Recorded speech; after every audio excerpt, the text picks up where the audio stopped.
حدیث پاک میں آتا ہے کہ ایک مرتبہ ایک صحابی حضرت کعب ابن عجرہ رضی اللہ عنہ، ان کے بارے میں پیغمبر علیہ السلام نے صحابہ کرام سے پوچھا کہ کیا بات ہے، میں کئی دنوں سے کعب ابن عجرہ کو دیکھ نہیں رہا ہوں۔ کسی صحابی نے بتایا کہ یا رسول اللہ وہ تو بیمار ہیں۔ پیغمبر علیہ السلام ان کی مزاج پرسی اور عیادت کے لیے ان کے گھر تشریف لے گئے۔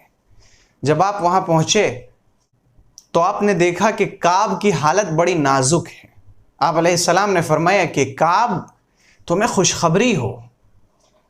یہ سن کر ایک عورت کی اندر سے آواز آئی، کعب تمہیں جنت مبارک ہو۔ پیغمبر علیہ السلام نے پوچھا کہ یہ کون ہے جو اللہ کے معاملے میں دخل دے رہی ہے؟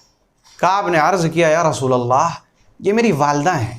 تو پیغمبر علیہ السلام نے حضرت کعب ابن عجرہ کی والدہ کو آواز دے کر فرمایا، تمہیں کیا پتا کہ شاید کبھی کعب نے لا یعنی اور فضول بات کی ہو، یا کعب نے اپنے مال میں سے بچے ہوئے مال کو، یعنی ضرورت سے جو زیادہ مال ہے اس مال کو اللہ کی راہ میں خرچ کرنے میں کنجوسی کی ہو۔ تو جب تمہیں یہ پتہ ہی نہیں کہ کعب نے کبھی فضول بات کی ہے یا نہیں، تو تم اسے جنت کی خوشخبری کیسے سنا سکتی ہو؟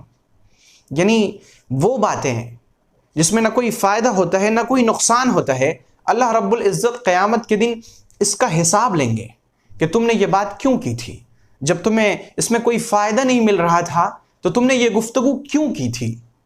اور جس چیز پر اللہ رب العزت حساب لے لے اس پر اللہ پکڑ بھی تو سکتا ہے، اور اگر پکڑ ہو گئی، اللہ رب العزت نے یہ پوچھ لیا کہ تم نے جو یہ 1 گھنٹے سے 2 گھنٹہ، یہ 3 گھنٹہ فضول چیز میں، فضول باتوں میں اپنا وقت ضائع کیا تھا، اس قیمتی وقت کا تحفہ تم نے برباد کیا تھا، جو تمہاری عمر کا سب سے زیادہ قیمتی سرمایہ تھا، تم نے اس وقت کو میرے ذکر میں استعمال کیوں نہیں کیا؟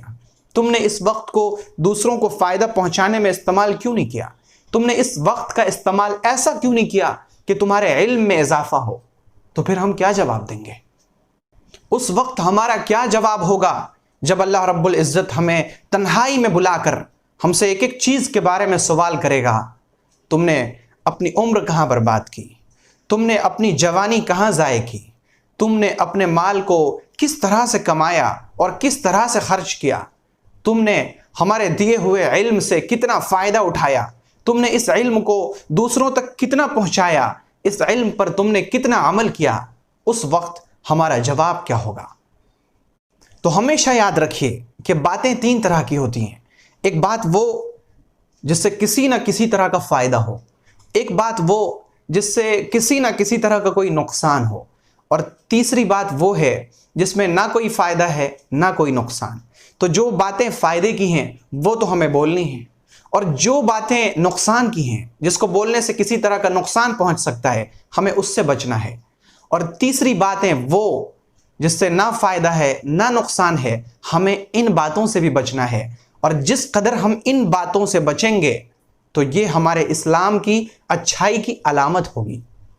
جس طرح ہم چاہتے ہیں کہ ہمارا کپڑا بہت اچھا ہو، ہماری ٹوپی بہت اچھی ہو، ہماری گھڑی بہت اچھی ہو، ہماری ہر چیز اچھی ہو، تو کیا ہمیں یہ نہیں چاہنا چاہیے کہ ہمارا دین بہت اچھا ہو، ہمارا اسلام بہت اچھا ہو، ہم جس دین پر عمل کر رہے ہوں، ہمارا جو ایمان ہے ہمارے اندر، وہ ایمان بہت مضبوط ہو؟